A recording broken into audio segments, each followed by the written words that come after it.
A desperate plea from a little girl's lips echoed through the neighborhood, her voice cracking with fear as she begged for mercy.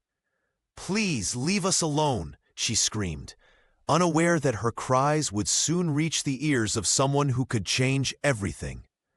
Before we begin, make sure to subscribe to the channel and comment where you're watching from.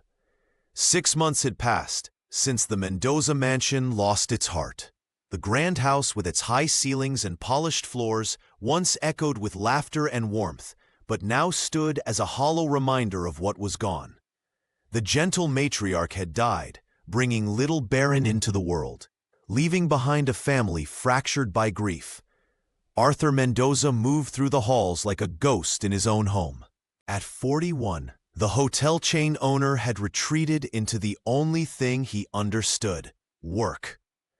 His broad shoulders, once carry his daughter's dreams, now only bore the weight of spreadsheets and business meetings. Each morning followed the same pattern: hasty footsteps, the rustle of papers into a leather briefcase, the front door closing with finality.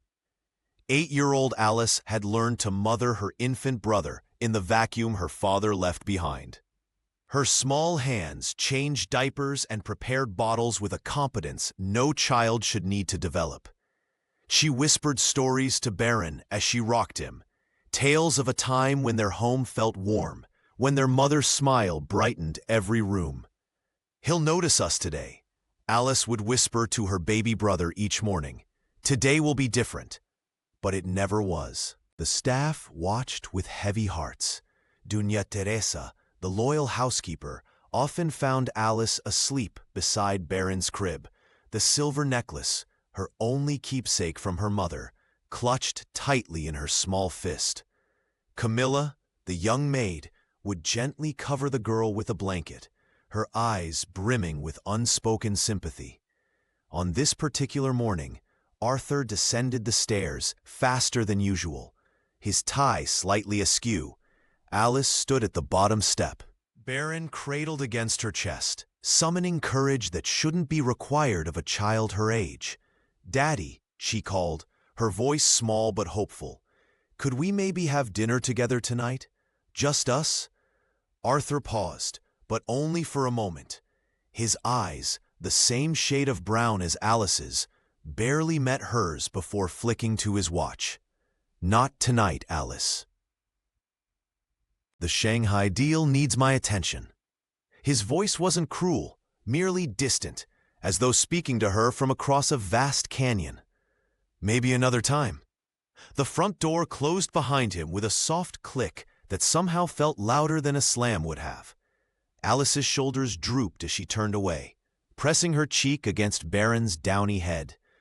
"It's okay," she whispered, though her voice trembled. "We have each other." In the kitchen, Teresa exchanged a worried glance with Camilla. The mansion, with all its grandeur and luxury, had never felt so empty.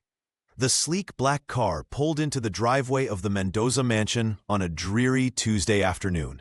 From it emerged Scarlett Mendoza, her designer luggage in tow, and sunglasses perched atop her head despite the overcast sky. At 32, Arthur's younger sister carried herself with the practiced poise of someone accustomed to luxury, though the tightness around her eyes betrayed recent hardship. "Arthur, thank you for taking me in," Scarlett said, embracing her brother in the grand foyer. Her voice dripped with gratitude as she explained how her divorce had left her temporarily without options. "That bastard took everything," she whispered, dabbing at dry eyes with a silk handkerchief. Alice watched from the staircase, clutching the silver necklace that had belonged to her mother. The child's gaze followed her aunt with unmistakable wariness. When Scarlett noticed her niece, she immediately switched tactics, kneeling down with outstretched arms. "There's my precious Alice, and where's my little Baron? Auntie Scarlett is here now." Arthur Mendoza seemed to stand taller, as if a weight had been lifted. "This is perfect timing," he said, checking his expensive watch. "The hotel chain expansion is demanding all my attention. Having family here to look after the children." "Don't worry about a thing," Scarlet interrupted, placing a manicured hand on her brother's arm. I'll care for them as if they were my own. You focus on your business. We'll be fine. In the kitchen, Doña Teresa paused while preparing lunch, her experienced ears catching every word. The longtime housekeeper exchanged a meaningful glance with Camilla, who was polishing silverware nearby. The young maid bit her lip nervously. Mr. Mendoza seems relieved, Camilla whispered. Teresa's response was barely audible. Too relieved to notice what's right in front of him. Back in the foyer, Arthur was already gathering his documents. I have meetings all afternoon. I'll be back late. Don't wait up. He kissed his sister's cheek, nodded vaguely in Alice's direction, and was gone before anyone could respond. The heavy front door closed with a definitive thud. For 3 heartbeats, the mansion remained perfectly still. Then Scarlet's smile vanished like morning mist under a harsh sun. Her shoulders straightened, her chin lifted, and her eyes, now cold as winter, surveyed her new domain. When she spoke again, her voice had shed its warmth, revealing sharp edges that cut through the silence. Well, she said, turning toward the staircase where Alice stood frozen. Things are going to be different around here now. The child clutched her necklace tighter as a chill settled over the household, a chill that had nothing to do with the weather outside, and everything to do with the woman who now stood at the center of their world. The moment Arthur Mendoza's car disappeared down the driveway, Scarlet's saccharine smile vanished like morning mist. Her shoulders straightened, chin lifted, and eyes hardened into cold gemstones. The transformation was so immediate that Camilla, who had been dusting nearby, nearly dropped her feather duster. Let's get something straight, Scarlet announced, her voice cutting through the foyer. My brother may own this house, but I'm in charge now. She clicked across the marble floor, her high heels striking like tiny hammers. Teresa, I want the east wing prepared for my personal use. Move my things immediately. Doña Teresa, who had served the family for over a decade, hesitated. But, ma'am, those rooms haven't been— Did I ask for your opinion? Scarlet snapped, stepping uncomfortably close to the housekeeper. You work for this family, which means you work for me, unless you'd prefer to find employment elsewhere? Teresa lowered her eyes, her hands trembling slightly. Yes, Miss Mendoza, right away. Scarlet turned her attention to Camilla, the young maid shrinking under her gaze. And you? I expect perfection. 1 speck of dust, 1 wrinkle in my linens, and you'll be packing your things. Is that clear? Yes, ma'am, Camilla whispered, her voice barely audible. From the staircase, 8-year-old Alice watched the scene unfold, her small fingers clutching the silver necklace that had belonged to her mother. The cool metal against her palm was her only comfort in these moments. Baron, thankfully, was napping upstairs, unaware of the tension suffocating the household. Day after day, Scarlet's reign intensified. Her heels clicked through the hallways like a countdown to her next outburst. This coffee is cold, she would shout at breakfast. These curtains are hideous, she would declare, ordering changes to rooms that had remained untouched since her sister-in-law's passing. The staff exchanged knowing glances but remained silent. What could they say? Arthur was rarely home, consumed by his hotel business and his grief.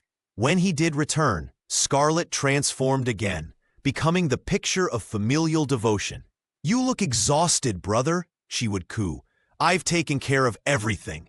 The children are fine. Rest now.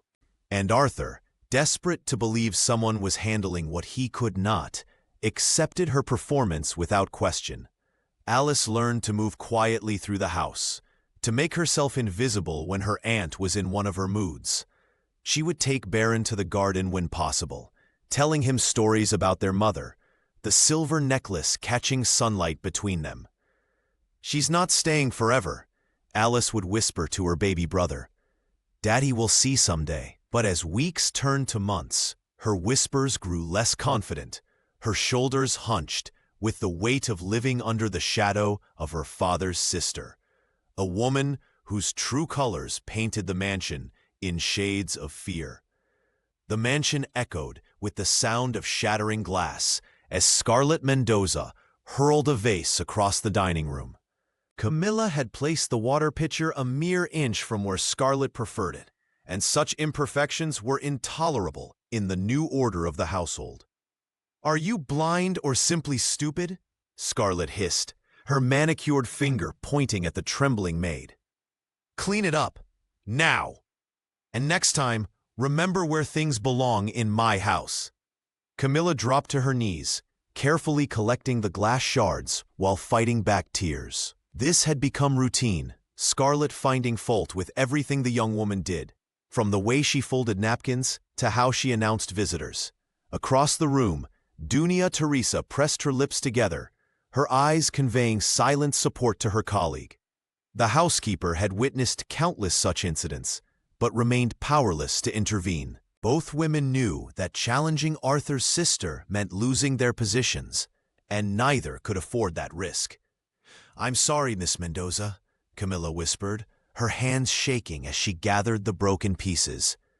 "Sorry doesn't fix incompetence," Scarlett retorted, turning on her heel and striding toward the West Wing. From the top of the staircase, Alice watched the scene unfold, clutching her silver necklace, the last gift from her mother. The 8-year-old had learned to move silently through the mansion, becoming nearly invisible to avoid her aunt's wrath. She'd witnessed how Scarlett transformed the once warm home into a place of fear and tension, where laughter was forbidden and kindness seemed a distant memory. In her bedroom, Alice gently rocked Baron in her small arms.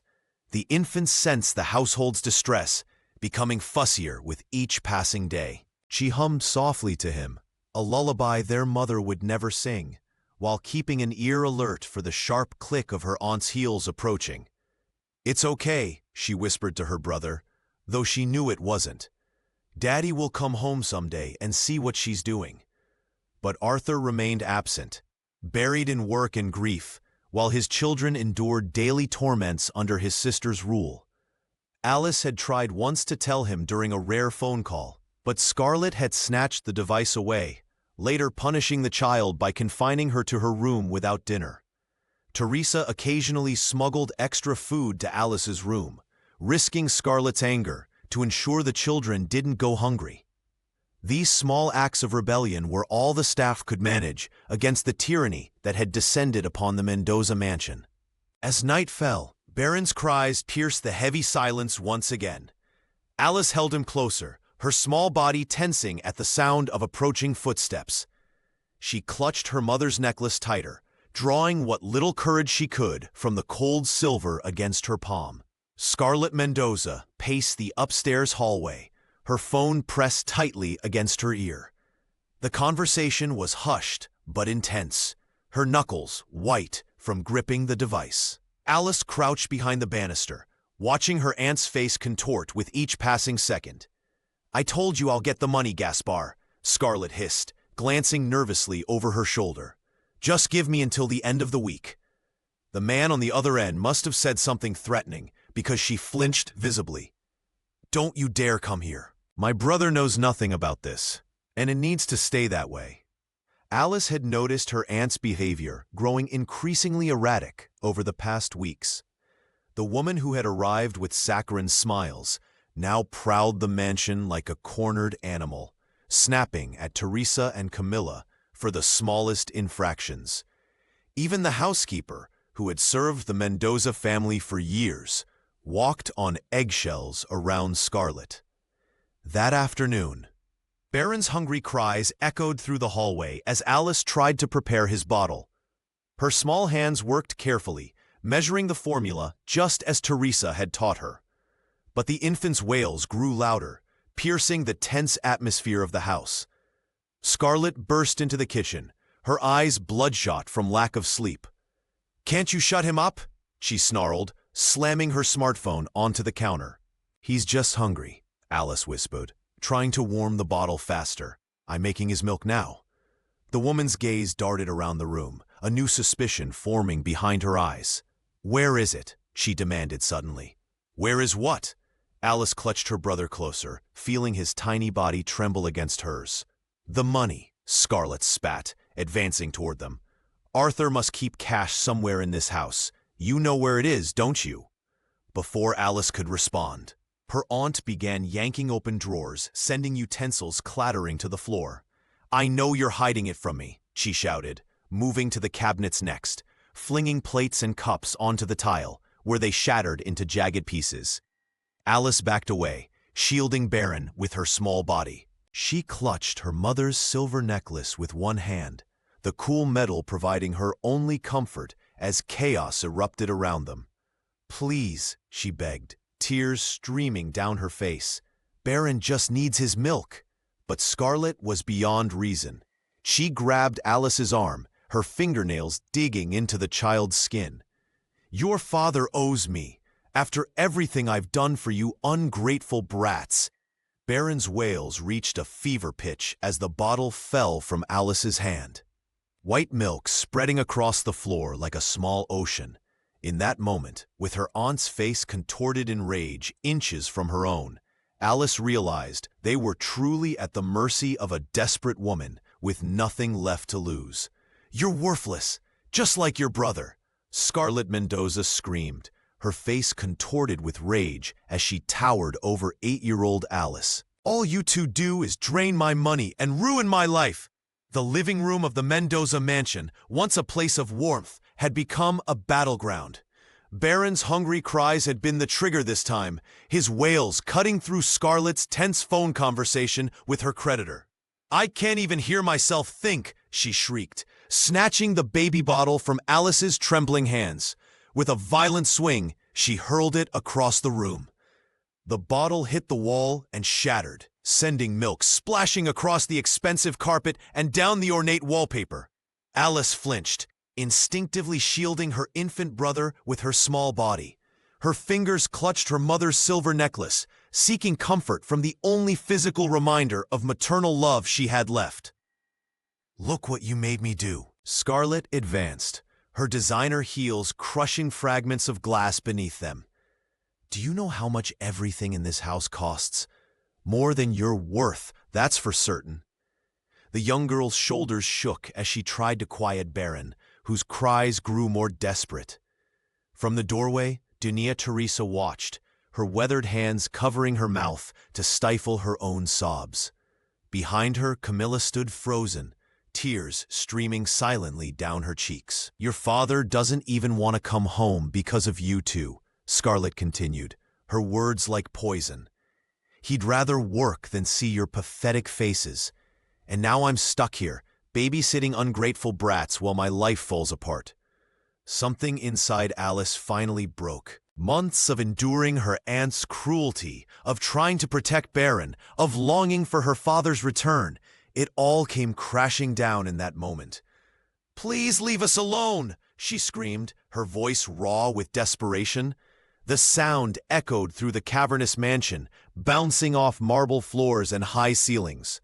Please, just leave us alone.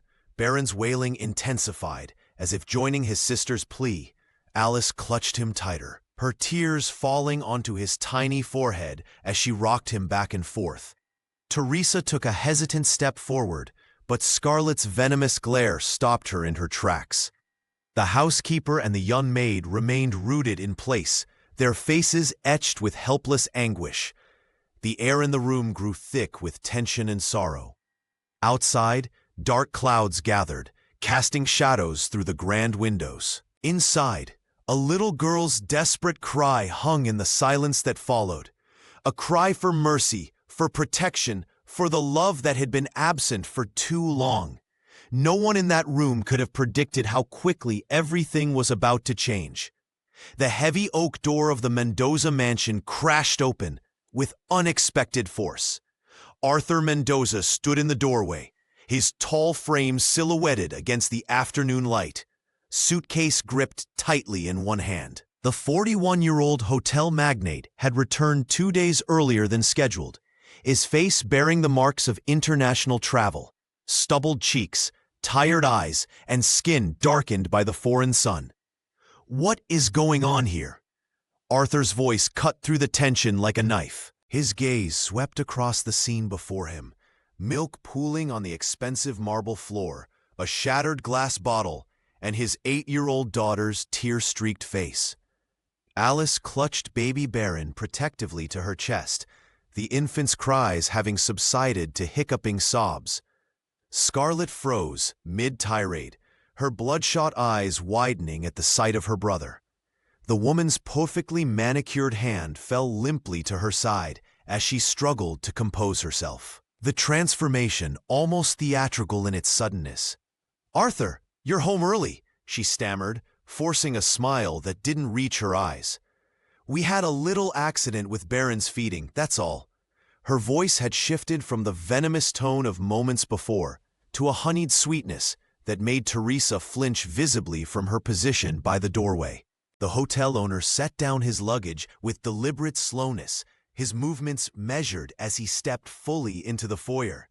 The oppressive silence that followed made even Camilla hold her breath as she pressed herself against the wall, unwilling to draw attention. "Alice," Arthur addressed his daughter directly, ignoring his sister's explanation. "What happened here?" The child's lips trembled, her small fingers tightening around the silver necklace at her throat, her mother's keepsake. She looked from her father to her aunt and back again, terror evident in her posture. Baron stirred against her chest, sensing the tension. Alice began, but Scarlet cut her off. "The children have been difficult all day," Scarlet interjected hastily. "I was just trying to restore some order when—" "I wasn't asking you," Arthur said, his voice dangerously quiet. He knelt down, bringing himself to Alice's eye level, something he hadn't done in months. "Tell me what happened, sweetheart." The room seemed to hold its collective breath. Teresa and Camilla exchanged glances loaded with unspoken hope. The mansion itself appeared to quake with anticipation, the walls bearing witness to this pivotal moment when long-buried truths might finally surface. Alice looked into her father's eyes, searching for something. Permission, perhaps, or protection, before she would dare to speak. The silence in the Mendoza mansion was deafening as Arthur stood frozen in the doorway. His 8-year-old daughter Alice was trembling, tears streaming down her face as she clutched baby Baron protectively against her chest. "Daddy, please don't let Aunt Scarlet scold Baron anymore," Alice begged between sobs. "He's just a baby. He can't help crying when he's hungry." Scarlet Mendoza quickly composed herself, smoothing her blouse and forcing a concerned expression onto her face. "Arthur, you've caught us at a bad moment. Alice has been impossible today, throwing tantrums, refusing to listen. I was simply trying to restore order." The hotel magnate's eyes narrowed as he surveyed the scene before him. Milk pooled on the expensive carpet where the baby bottle had shattered. Clothes were strewn across the floor. Most damning of all was the unmistakable terror in his daughter's eyes, eyes that reminded him so much of her mother's. "That's not true," Alice whispered, her voice small but determined. "She threw Baron's bottle. She called us names. She's always mean when you're not here." Arthur set his suitcase down slowly, his movements deliberate. The businessman who commanded respect in boardrooms across the country had been absent from his own home for too long. Months of grief, of burying himself in work to escape the pain of his wife's death, had left his children vulnerable to his sister's cruelty. "How long has this been happening?" he asked, his voice dangerously quiet. "Arthur, please," Scarlet scoffed, rolling her eyes. "Children exaggerate. You know how Alice has been since." "I asked you a question," he cut her off, his tone hardening. Teresa, the loyal housekeeper, stepped forward from the shadows of the hallway. "Sir, it's been happening since Miss Scarlet arrived," she admitted, her eyes downcast but her voice steady. Something broke inside Arthur then, a dam of emotions he had suppressed for too long. His face flushed crimson as months of suppressed anger finally erupted. "Enough!" His voice thundered through the mansion, making even the chandelier tremble. "Get out of my house! Now!" Scarlet's face drained of color. "Arthur, you can't be serious. I'm your sister. Where would I go?" You should have thought about that before you terrorized my children, he responded, his voice shaking with rage. Pack your things and leave before I forget we share the same blood. Arthur, please, she pleaded, her demeanor shifting instantly to one of desperation. It was just a misunderstanding. I've been under so much pressure. The pressure of what? Living in my home? Eating my food? While abusing my children? Arthur stepped closer, his eyes flashing with fury. You've destroyed any place you had in this family. Get out. Scarlett's pleas fell on deaf ears as Arthur stood firm, finally becoming the protector his children had needed for so long. Scarlett Mendoza staggered backward, her face draining of color like a photograph left too long in the sun. Hatred flashed in her eyes. Not remorse, not shame, just pure, venomous rage as she realized her comfortable arrangement had collapsed. Without another word, she fled down the hallway, her designer clothes a blur of movement against the mansion's ornate walls. Doña Teresa stood frozen, tears streaming down her weathered face. The housekeeper's hands trembled as she clutched her apron. Decades of loyalty to the family finally vindicated, yet somehow hollow in this moment of painful truth. Beside her, young Camilla sobbed openly, the maid's shoulders shaking with each breath, relief and trauma mingling in her expression. She's really leaving, Camilla whispered, her voice barely audible above Baron's whimpers. The staff watched as Arthur's sister stormed through the grand entryway, her departure marked by the sharp, angry click of her heels against marble floors.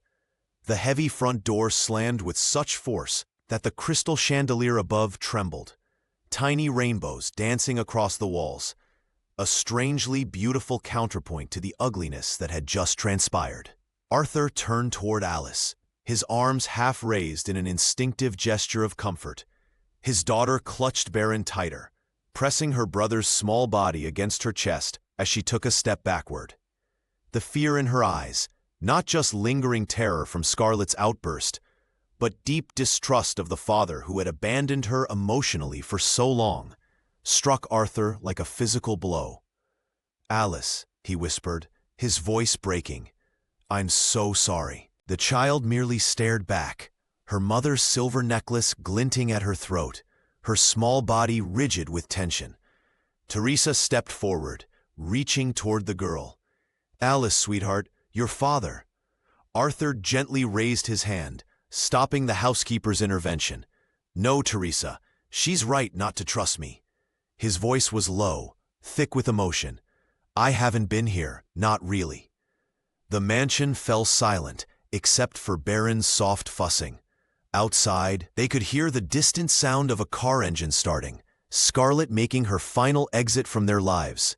The afternoon sunlight streamed through tall windows, illuminating dust particles dancing in the air, highlighting the scattered evidence of Scarlett's cruelty, the spilled milk, the broken bottle, the fear still etched on everyone's faces.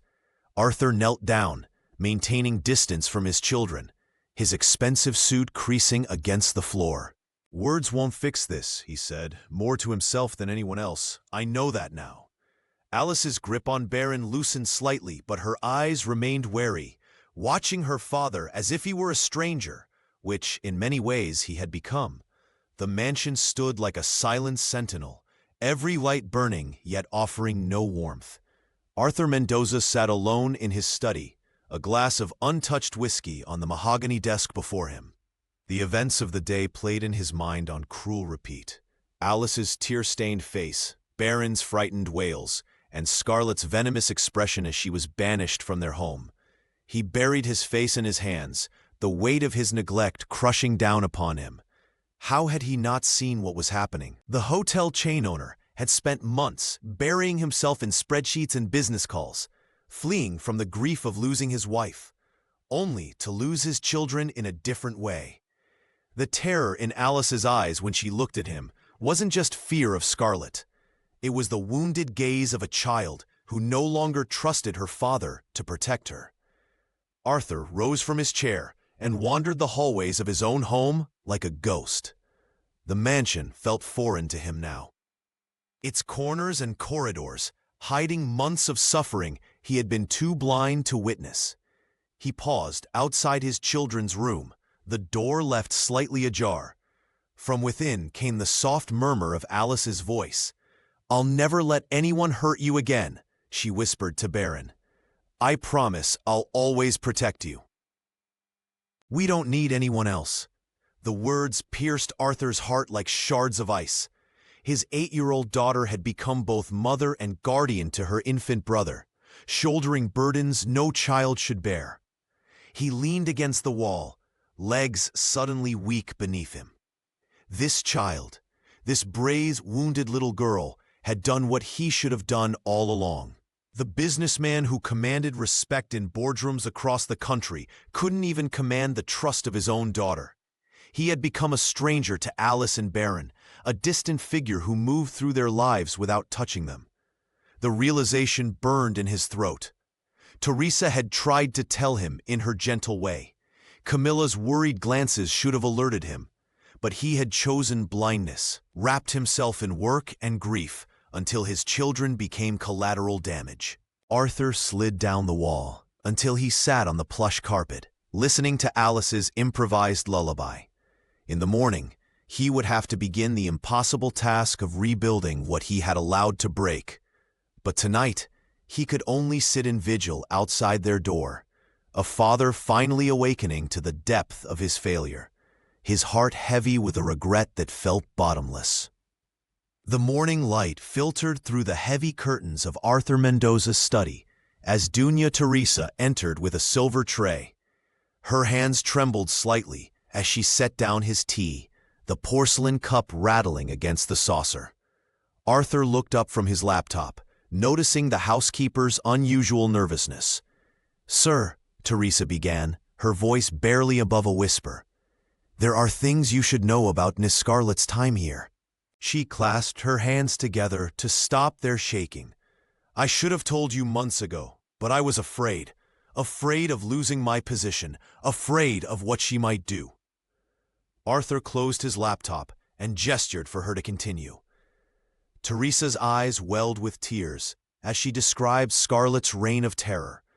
The verbal abuse hurled at Alice daily, the neglect of Baron's basic needs, the threats made to staff who dared question her authority. She would lock the pantry at night so Alice couldn't feed Baron if he cried, Teresa confessed, her voice breaking.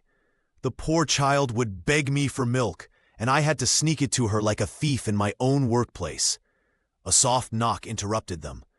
Camilla stood at the doorway, her young face drawn with anxiety. "I heard Teresa talking to you, sir," she said. "I need to tell you something, too." The maid entered hesitantly, explaining how Scarlett had forced her to serve drinks at late-night gatherings with strangers, threatening to have her fired if she refused. "She told me I was expendable," Camilla said, wiping away tears. "That you'd believe anything she said about me." Arthur listened in growing horror as the two women revealed the full extent of his sister's cruelty, how she'd mock Alice for crying over her mother, how she'd threatened to send Baron away to boarding school as soon as possible, how she'd pawned several valuable items from the mansion to cover gambling debts. "She made us all complicit through our silence," Teresa admitted, her shoulders slumped with shame. "We failed those children too." Each confession struck Arthur like a physical blow. He thought of Alice's recoil when he tried to comfort her, of Baron's constant crying, of the mansion's oppressive atmosphere. His neglect had created the perfect environment for Scarlett's abuse to flourish unchecked. "I abandoned them," Arthur whispered, more to himself than to the women before him. "Not just my children, but all of you who depended on me." The weight of responsibility settled heavily on his shoulders. He had been so consumed by his own grief that he'd left his entire household vulnerable to his sister's cruelty. The hotel magnate, who prided himself on management, had catastrophically failed to manage what mattered most, his own home.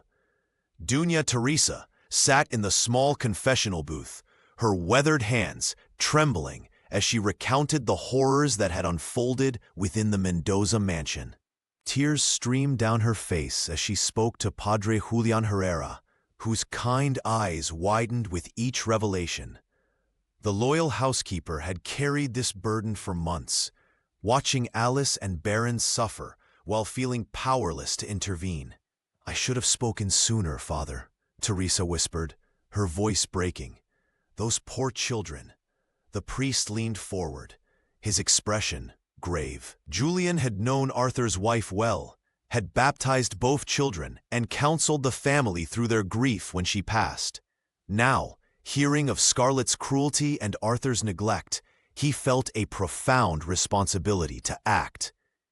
"You've done the right thing coming to me," he assured the housekeeper. "Some burdens are too heavy to carry alone." That afternoon, Padre Julian's modest car pulled into the circular driveway of the mansion. Camilla answered the door, relief washing over her young face at the sight of the priest.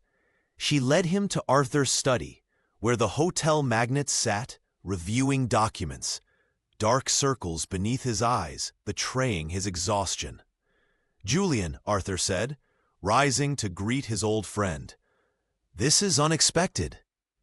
The priest declined the offered seat. "I wish this were a social call, Arthur Mendoza, but I come with a heavier purpose." For the next hour, Julian spoke without restraint, laying bare the truth that Arthur had been avoiding. The mansion's walls seemed to close in as the priest described Alice's suffering, how she had become both mother and protector to Baron while enduring Scarlett's abuse. "Your daughter has carried a weight no child should bear," Julian said firmly. "While you've hidden from your pain and work, she's had nowhere to hide from hers." Arthur collapsed into his chair, his face ashen. "I didn't know." "You chose not to see," the priest interrupted, his voice gentle but unyielding. "Grief is not an excuse to abandon those who need you most." The businessman's hands trembled as he covered his face. For months, he had immersed himself in contracts and meetings, convincing himself that providing financially was enough. Confronted with the consequences of his absence, that illusion shattered completely. "What have I done?" Arthur whispered. Julian placed a hand on his shoulder. "The question isn't what you've done, my friend. It's what you will do now." Outside the study door, Alice stood frozen, her small hand pressed against the polished wood. Every word had reached her ears, stirring a storm of emotions she couldn't yet name. The child slipped away before either man could discover her presence, her heart torn between longing and distrust. Alice pressed her ear against the heavy oak door of the library, her small fingers trembling as she clutched her mother's silver necklace. Inside, she could hear Padre Julian's voice rising and falling, each word cutting through her father's defenses like a knife through butter. "She needed you, Arthur. While you buried yourself in hotel contracts, your daughter was raising her brother alone, terrified of her own aunt in her own home." The 8-year-old girl backed away, her heart pounding. Part of her yearned to rush into her father's arms, to feel the safety she'd been denied for so long. But another part, hardened by months of abandonment, whispered that it was too late. That night, as Alice sang softly to Baron, gently rocking him in the nursery chair Teresa had positioned near her bedroom, a hesitant knock came at the door. Arthur Mendoza stood in the hallway, his imposing frame somehow diminished, eyes red-rimmed from what appeared to be hours of weeping. "Alice," he whispered, "may I come in?" The child stiffened, but nodded, continuing to rock her baby brother. Baron cooed softly, oblivious to the tension filling the room. "I want to make things right," Arthur said, kneeling beside her chair. "I know I failed you both terribly." Alice's fingers tightened around Baron's blanket. "You weren't here," she finally said, her voice small but sharp with accusation. "When Scarlett threw my drawings away, when she made Teresa cry, when Baron was sick with fever and I stayed up all night because she said he was just being difficult." Arthur reached for her hand, but Alice pulled away. "You weren't here when I needed you to be my dad," she continued, tears welling in her eyes. On my birthday, when the other kids at school talked about their parents, when I had nightmares about Mama. Each word landed like a physical blow. Arthur's shoulders sagged under their weight. I'm so sorry, Alice. I was wrong, so terribly wrong. Alice looked down at Baron, who had fallen asleep in her arms. It doesn't matter anymore, she said, her voice suddenly cold beyond her years. I learned not to need you. The hotel magnate's face crumpled. He opened his mouth to speak, but no words came out. Alice turned away, beginning a lullaby she'd heard her mother sing long ago. Her voice, though choked with tears, was surprisingly steady as she rocked her brother. Arthur remained kneeling, listening to his daughter's sobs disguised as melody, witnessing the terrible independence he had forced upon her. In that moment, he understood that earning back her trust would be the hardest business he had ever undertaken. Arthur lay awake long past midnight, Baron's cries and Alice's cold words echoing in his mind. Sleep eluded him as he stared at the ceiling, the weight of his failures pressing down on his chest. By dawn, he had made a decision. Words weren't enough. Only actions could rebuild what he had broken. When Baron's hungry cries pierced the morning silence, Arthur rushed from his bedroom before Teresa or Camilla could respond. I'll take care of him, he announced, his voice firm despite the uncertainty in his eyes. The housekeeper raised her eyebrows but nodded respectfully, stepping back to let the master of the house pass. In the nursery, Arthur lifted his son awkwardly, his large hands trembling slightly as they cradled the small body. Good morning, little one, he whispered, his voice cracking with emotion. The baby's cries intensified as Arthur fumbled with the bottle, spilling milk down his expensive shirt and onto the carpet. From her perch on the stairs, Alice watched the scene unfold, her silver necklace clutched tightly in her palm. A faint smile tugged at her lips as her father struggled to position Baron correctly, the businessman's confident demeanor replaced by endearing clumsiness. When Arthur finally got the bottle into his son's mouth and Baron began to drink contentedly, the pride on her father's face was unmistakable. You're holding him wrong, Alice said quietly, descending the last few steps. His head needs more support. Arthur looked up, surprised by her intervention. Would you show me? He asked, his voice gentle and free of the commanding tone that had once defined him. Over the next few days, Arthur insisted on handling Baron's morning routine himself. He learned to change diapers, though his first attempts left both father and son drenched. He mastered the art of warming bottles to the perfect temperature and discovered which lullabies soothed the baby to sleep. Teresa watched the transformation with tears in her eyes, whispering to Camilla, "The house feels different now." Indeed, the mansion's atmosphere had softened. Laughter echoed through rooms that had known only silence for months. When Arthur accidentally dropped a jar of baby food, splattering orange puree across the kitchen floor, even Camilla couldn't contain her giggles. Instead of the sharp reprimand she expected, the young maid was startled to hear Arthur join in the laughter. Each night, Arthur would sit beside Baron's crib, watching his son's chest rise and fall with each breath, making silent promises to both his children. He was learning that being a father meant more than providing a home and financial security. It meant being present, even when it was messy, difficult, and imperfect. Arthur paced nervously in the foyer, adjusting his tie for the 5th time as he waited. When the doorbell finally rang, he rushed to answer it himself, surprising Camilla, who had moved to do her usual duty. "Clara, thank you for coming on such short notice," Arthur Mendoza said, ushering in the pediatrician. Clara Johnson, a woman with kind eyes and a reassuring smile, had been his late wife's closest friend through medical school. "I should have been here sooner," Clara replied, setting down her medical bag. "How is little Baron doing?" As they walked upstairs, Arthur confessed his fears about his son's development and his own inadequacies as a father. Clara listened patiently, her expression softening at his vulnerability.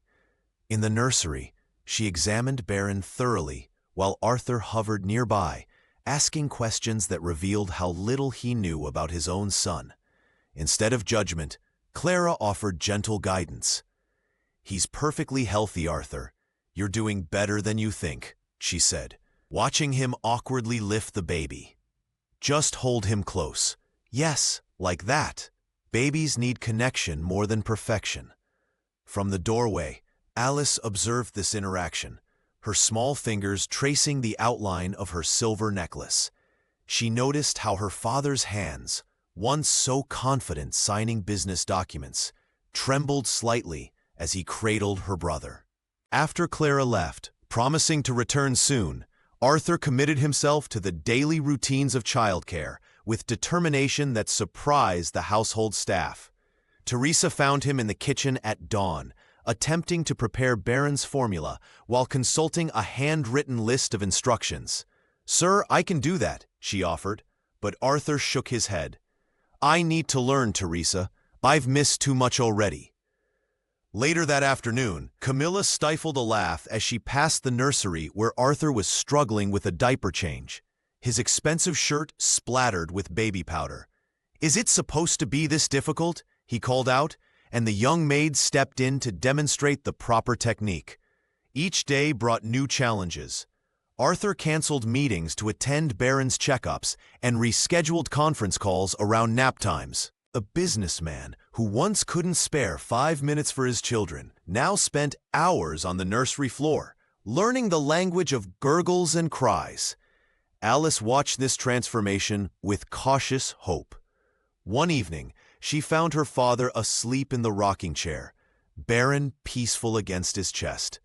For the first time in months, she allowed herself to believe things might truly change.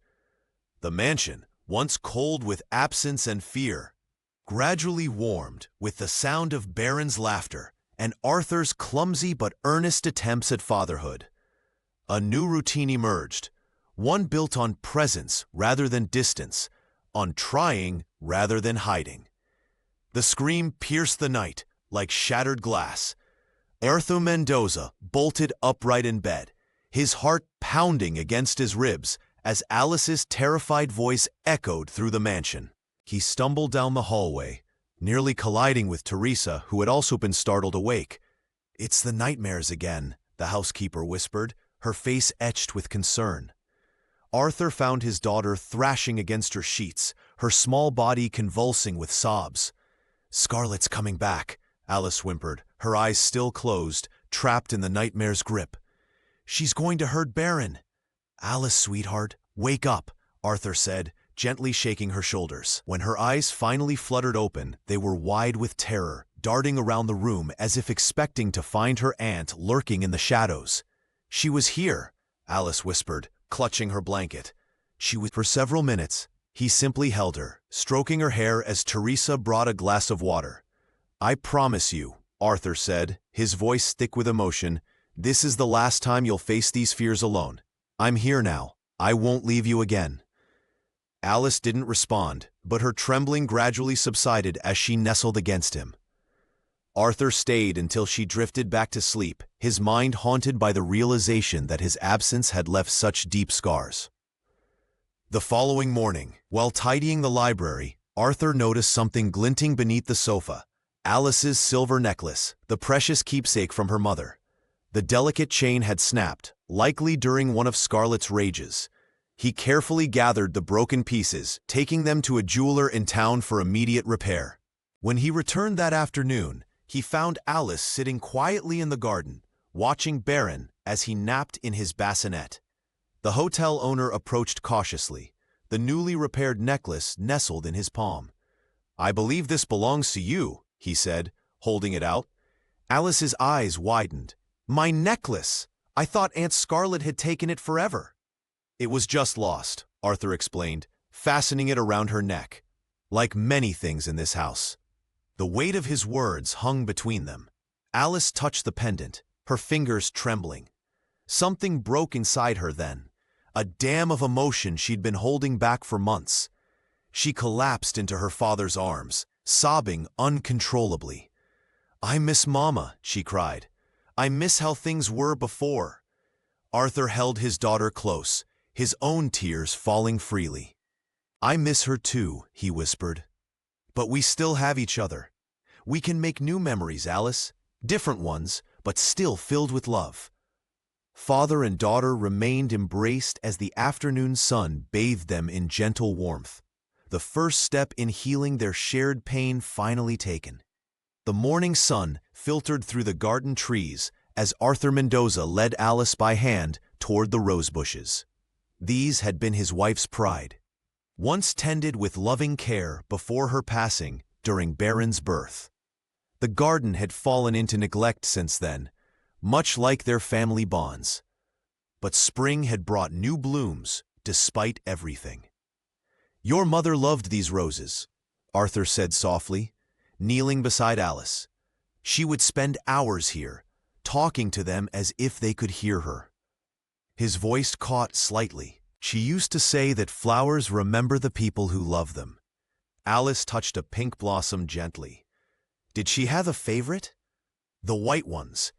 Arthur pointed to a bush heavy with pristine blooms. "She said they reminded her of new beginnings." The 8-year-old fingered the silver necklace that had been her most treasured possession since her mother's death. Arthur noticed the gesture and placed his hand over hers. "The memories we carry are more precious than any keepsake," he said. "But sometimes we need something to touch to remind us they're real." Together, they selected the strongest white rose branch. Arthur helped Alice carefully tie her mother's necklace around it, the silver pendant catching sunlight as it swayed gently. "Now she's always in the garden," Alice whispered, her eyes bright with unshed tears. "And we can visit her." Arthur embraced his daughter, feeling her small body relax against him. "We'll come here together, whenever you want. And we'll tell Baron stories about her when he's older." That evening, after Teresa had prepared Baron for bed, Arthur appeared in the doorway of the children's room with a worn book of fairy tales. The housekeeper exchanged a surprised glance with Camilla, who was turning down Alice's bed. "I thought I might read something," Arthur said, his confidence wavering under the staff's attention. "You don't have to," Alice said, though her eyes told a different story. "I want to," he insisted, settling awkwardly in the chair between the beds. His first attempts at the dramatic voices were stiff and uncertain. By the third page, however, Alice's giggles at his exaggerated wolf growl had loosened something in him. Even Baron seemed captivated, his tiny hands reaching toward his father's animated gestures. When Arthur stumbled over a particularly complicated passage, the entire room erupted in laughter. The businessman looked momentarily embarrassed before joining in, his deep chuckle mixing with Alice's bell-like laughter. Teresa, watching from the doorway, wiped away a tear. The Mendoza mansion was slowly filling with new sounds: bedtime stories, morning chatter, afternoon piano practice. The shadows were receding, giving way to something that felt at last like home. Scarlett Mendoza paced her cramped apartment, the walls closing in with each passing day. Her designer clothes now hung loosely on her frame, her once impeccable appearance diminished by sleepless nights and mounting anxiety. The phone in her hand displayed another threatening message from Gaspar Ruiz, demanding payment with interest that had ballooned beyond her means. "3 more days," she whispered, her voice breaking. "Just 3 more days." The gambling debts had spiraled out of control during her time at the Mendoza mansion. What began as occasional bets to distract from her failed marriage had become an addiction, fueled by the false security of her brother's wealth. Now, with that safety net gone, Gaspar's patience had worn dangerously thin. Desperate, Scarlett scrolled through her contacts, pausing at Ramona Delgado's number. The former maid had found employment with another wealthy family after leaving the Mendoza household years ago. Their relationship had been strained at best. Scarlett had often belittled her, making the woman's life miserable with impossible demands and cruel comments. "Ramona," Scarlett said when the call connected, forcing warmth into her voice. It's been too long. The silence on the other end spoke volumes before Ramona finally answered, her tone icy. What do you want, Miss Mendoza? I find myself in a temporary financial situation, Scarlett explained, swallowing her pride. Just a small loan until— Like the small loan you accused me of stealing? Ramona interrupted. A money you planted in my belongings to have me fired when I witnessed your cruelty to little Alice? The call ended abruptly, leaving Scarlett staring at her reflection in the darkened screen. One by one, doors were closing.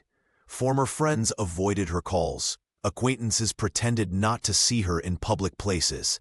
And even the bank had denied her loan application. She dialed Arthur's number for the 20th time that week. The call went straight to voicemail, as it had every time before. Her brother's voice, professional, distant, instructed callers to leave a message. Arthur, please, she begged, her voice cracking. I know I made mistakes, but I'm your sister. I have nowhere else to turn. That night, Scarlett wandered the city streets, passing the illuminated windows of restaurants where she once dined, shops where attendants had once rushed to serve her. Now she was invisible, another shadow moving through the darkness. Rain began to fall as she found herself outside the Mendoza mansion's gates. Lights glowed warmly inside, silhouettes moving in what appeared to be a family dinner. Scarlett stood drenched, watching the life she had destroyed through her own actions. A life that continued without her, perhaps better without her. She turned away, her high heels clicking on wet pavement as she disappeared into the night, haunted by the consequences of her own making. The encounter at the park had left Alice trembling. Seeing Scarlett from a distance had triggered a panic attack so severe that Arthur Mendoza had to carry his daughter home, her small body shaking against his chest. That night, as he watched Alice finally drift into uneasy sleep, Arthur made a decision that would permanently change their household. The following morning, he gathered everyone in the living room, Doña Teresa, Camilla, even the gardener and cook. With Alice standing nervously at his side, her hand clutching his, Arthur cleared his throat. What happened in this house was unforgivable, he began, his voice steady but thick with emotion. I failed you all by my absence, and I failed my children most of all. He placed his hand gently on Alice's shoulder. But today, I make this vow to everyone under this roof. Never again will fear rule this home. Never again will silence protect the wrong person. Teresa wiped tears from her eyes as Arthur continued. From this day forward, any concern, any worry, any fear, you bring it directly to me, no matter what I'm doing or where I am. Alice looked up at her father, her eyes wide with a tentative hope that had been absent for too long. This is your home, Arthur said, addressing the staff. And these children are our family's heart. We protect them together. The solemn moment was interrupted by the harsh clanging of the front gate. Through the window, they could see Scarlett, disheveled and desperate, her makeup smeared from tears. Arthur, please, I have nowhere to go, she cried, rattling the locked gate. The household froze. Alice's grip on her father's hand tightened painfully. Arthur walked calmly to the intercom.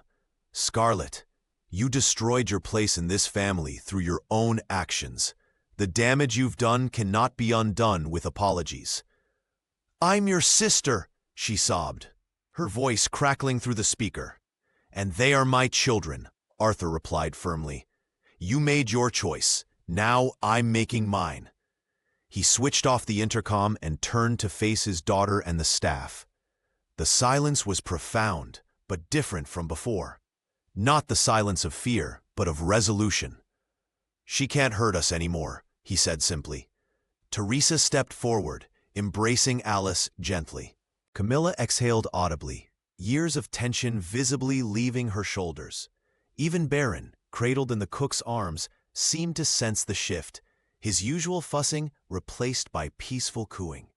As Arthur closed the curtains on Scarlett's diminishing figure at the gate, the household felt a collective weight lift. The mansion, once a prison of unspoken terrors, had finally become a sanctuary. Sunlight streamed through the kitchen windows as Arthur Mendoza fumbled with a spatula, attempting to flip pancakes that resembled abstract art more than breakfast. Smoke billowed from the stove, triggering the alarm and sending Doña Teresa rushing in with a dish towel, waving frantically at the ceiling. "I can do this," Arthur insisted, though the charred evidence suggested otherwise. Alice giggled from her seat at the counter, Baron secure in her arms. The little girl's laughter, once so rare in these walls, now filled the room like music. "Perhaps I can assist, sir," Teresa offered gently, her eyes twinkling with amusement. "Absolutely not," Arthur replied with mock seriousness. "A man must learn to feed his children." Camilla entered carrying fresh juice, barely suppressing her own laughter at the disaster unfolding before her. The young maid had blossomed in recent weeks, her timidity replaced by quiet confidence now that fear no longer ruled the household. After breakfast, salvaged by Teresa's discreet interventions, the family gathered in the garden. Arthur carried Baron, while Alice skipped ahead to the rosebush, where her mother's silver necklace caught the morning light. The delicate chain, wrapped around a branch, had become their special place of remembrance. "Your mother would be so proud of you," Arthur said, kneeling beside his daughter. "Of both of you." Alice nodded, her small fingers touching the necklace gently. "Do you think she can see us?" "I know she can," he replied, his voice thick with emotion. That afternoon, Clara Johnson visited, smiling approvingly as she watched Arthur confidently cradle Baron. "You've become quite the expert," the pediatrician observed. "I had excellent teachers," Arthur replied, glancing gratefully at Alice and Teresa. As evening approached, Arthur finished an important business call, his first in weeks, that hadn't been interrupted by rushing to attend to family matters.